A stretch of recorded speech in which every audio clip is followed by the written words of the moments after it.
మన గ్రామం కార్యక్రమంలో ప్రస్తుతం మనం గుంటూరు జిల్లా తాడేపల్లి మండలం మల్లెంపూడి గ్రామ పంచాయతీ ప్రెసిడెంట్ గారి దగ్గర ఉన్నాము. ఇక్కడ ప్రెసిడెంట్ గారు వచ్చేసి తుమ్మపూడి పుష్పరాణి గారు. ఈవిడ ప్రెసిడెంట్ అయిన తర్వాత ఈ గ్రామానికి చేసిన అభివృద్ధి కార్యక్రమాల గురించి వారి నోటంటే తెలుస్తున్నాం. నమస్తే అమ్మ, మీరు ప్రెసిడెంట్ అయిన తర్వాత ఈ గ్రామానికి ఏ విధమైన అభివృద్ధి కార్యక్రమాలు చేస్తారో చెప్పండి. ఈ గ్రామానికి నేను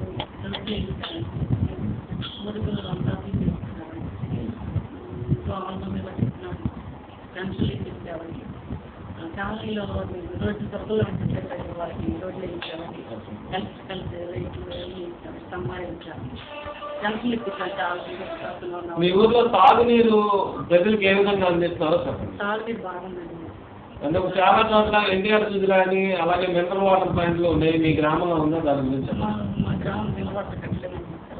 మరి ఎవరైనా దాతల కోసం మీరు సంప్రదించారా? సంప్రదించామండి, ఇస్తామంటున్నారు. అంటే త్వరలో మినరల్ వాటర్ పెట్టబోతున్నారు. మరి స్వచ్ఛ భారత్ తరఫున జరుగుతున్న మరుగుదొడ్ల నిర్మాణ కార్యక్రమం ఏ విధంగా జరుగుతుంది? బాగా జరుగుతుందండి. అందరూ దొడ్లు కట్టించేసాము, చాలా వరకు దొడ్లు కట్టించేసాము. రోజుకి అవ్వాలనుకుంటాం. మరి అయితే ఎన్ని రోజులు శాంక్షన్ అయినాయి దాని గురించి చెప్పండి. 23 దొడ్లు కలెక్షన్ అయింది. చాలా వరకు కట్టేస్తున్నారు. తక్కువ శాతం అన్నారు, అంతా కట్టేస్తున్నారు. మరి చాలా చోట్ల 2 బావులు అబ్జెక్షన్ పెడుతున్నారు. మీ గ్రామంలో అలాంటి పరిస్థితి ఏముందా? అందులో మరి డ్రైనేజీ పనులు ఏ విధంగా జరుగుతున్నాయి మీ గ్రామం? డ్రైనేజీ పనులు బాగానే జరుగుతున్నాయి. శుభ్రం జరుగుతున్నారు. మరి రుణమాఫీ గురించి ప్రజలు ఏమనుకుంటున్నారు? చాలా గ్రామాల్లో రుణాలు సరిగ్గా మాఫీ అవ్వలేదని చెప్పి ఇబ్బంది పడే పరిస్థితి ఉంది. చాలా బాధపడుతున్నారు. చాలా ఇబ్బందికరంగా ఉంది, అసంతృప్తిగా ఉందంట. చాలా బాధపడుతున్నారు. రైతులు పంటలు పండుగ వెళ్ళలేదని అదే. మరి పెన్షన్ లబ్ధిదారులందరికీ చేరుతుందా లేదా దాని గురించి? చేరుతుందండి. పంచాయతీ ఇచ్చారు. మరి కొన్ని గ్రామాల్లో జన్మభూమి కమిటీ వేసి ఈ అధికార పార్టీ వాళ్ళకే పెన్షన్లు ఇస్తున్నారు, మిగతా వాళ్ళకి ఇవ్వట్లేదు అనే కంప్లైంట్స్ ఉన్నాయి. మీ గ్రామంలో అందరికీ ఇస్తున్నారు. కరెంటుకి సంబంధించి సమస్యలు ఏమైనా ఉన్నాయండి?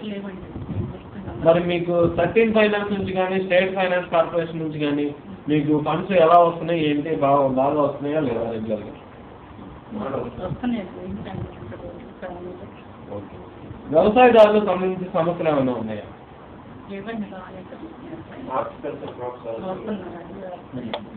విద్యా వైద్య సదుపాయాల గురించి చెప్పండి.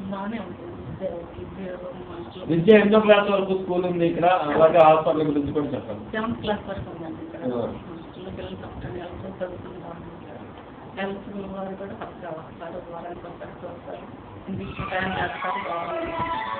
ఓకే, జన్ ధన్ యోజన పథకం ఏ విధంగా జరుగుతుంది? మోడీ గారు ప్రవేశపెట్టారు ఇన్సూరెన్స్ అని, దాని మీరు చెప్పండి. వారి అబ్బాయి కూడా ఇక్కడ ఉన్నారు, తుమ్మపూడి సునీల్ గారు. వారి అమ్మగారికి సహాయం చేస్తూ ఈ గ్రామ అభివృద్ధిలో చాలా తోడ్పడుతున్నారు. ఆయన మాటలు ఆయన కూడా అడిగి తెలుస్తున్నాం. ఇక్కడ మీ గ్రామ పరిస్థితులు, ఆ డెవలప్మెంట్స్ గురించి మీ అమ్మగారు వచ్చిందా ఏ విధంగా చేస్తారో చెప్పండి. 100% పెన్షన్లు అందుతున్న గ్రామం మాదేనండి. మళ్ళీ 100% మరుగుదొడ్ల నిర్మాణం అయిపోయింది.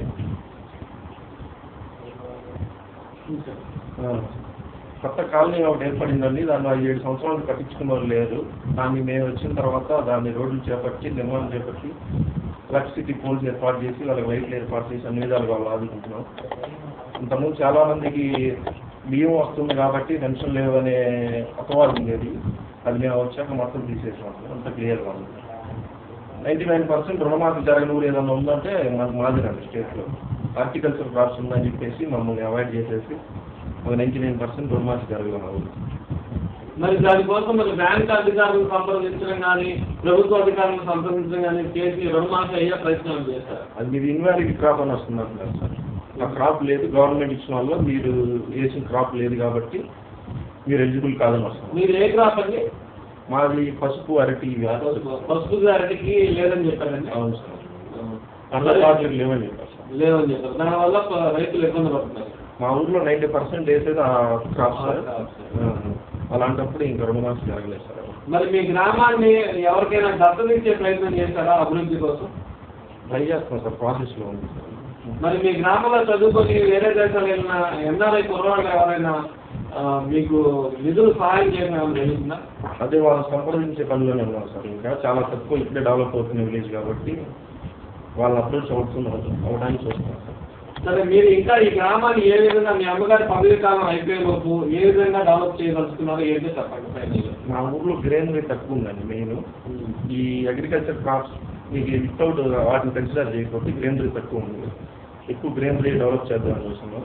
ఇల్లిటరేట్స్ కూడా ఎక్కువ ఉన్నారు. వాళ్ళని ఏదో ఒక స్కీమ్ కింద పెట్టేసి వాళ్ళని ఎడ్యుకేట్ చేద్దాం. ఇంకా మీ గ్రామ విశేషాలు ఇంకా ఉన్నాయి చెప్పండి. అంటే మాది మొన్నటి వరకు గ్రౌండ్ వాటర్తో సరిపెట్టుకునేవాళ్ళండి. గ్రౌండ్ వాటర్ 100% ప్యూర్ ఉండేది. ప్రస్తుతం వచ్చేప్పటికి ఇవి పొల్యూట్ అయింది. ఒక 30 ఫీట్స్కే వాటర్ వస్తుంది మాకు. అది పొల్యూట్ అయిపోయిందండి. మేము మినరల్ వాటర్ ప్లాంట్ కోసం స్పాన్సర్ కోసం వెళ్తున్నాం. అంటే మీకు 30 ఫీట్ దాటి ఇంకా ఎక్కువ ఫీట్ వెళ్తే కానీ మంచి నీరు రాని పరిస్థితి ఏర్పడింది ఇక్కడ? అవును సార్. ఎన్ని ఫీట్ల వరకు ఎలా వస్తుందండి? ఒక 80-90 ఫీట్స్కి వెళ్తే ప్యూర్ వాటర్ ఉంటుందండి. కానీ ఇక్కడ ఉన్న ఎందుకని పొల్యూట్ అయిపోయిందండి ఇక్కడ గ్రౌండ్ వాటర్? దేని వల్లనే తెలియదు. సరే, మీరు ఈ గ్రామాన్ని ఏ విధంగా డెవలప్ చేయదలుచుకున్నారు ఫైనల్ గా? 100% ఉద్యోగాలు విద్య అందిద్దామనే ఉద్దేశం ఉంది సార్. ఈ పొలాలకు కూడా ఇప్పుడు కొంతమందికి హార్టికల్చర్ క్రాప్స్ అంటే దొండపుందులు ఇవన్నీ మా ఊరికి పరిచయం లేని పంటలు అవి. వాటిని ఊరికి పరిచయం చేసి రైతులను వాటిలో భాగస్వామ్యం చేద్దామని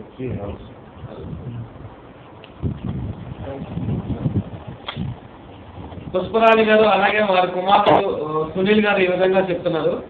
ఈ గ్రామాన్ని 100% విద్య అందించాలని, అలాగే అందరికీ తాగునీరు, మరుగుదొడ్లు ఆల్రెడీ ఉన్నాయి, మరుగుదొడ్లు డ్రైనేజీ పనులు కూడా పూర్తి చేసి ఒక ఆదర్శ గ్రామంగా తయారు చేయాలని వారి ఉద్దేశంగా కనబడుతుంది. కెమెరామెన్ సాయి మోహన్తో ఏబీ రావు, ప్లానెట్ టైమ్.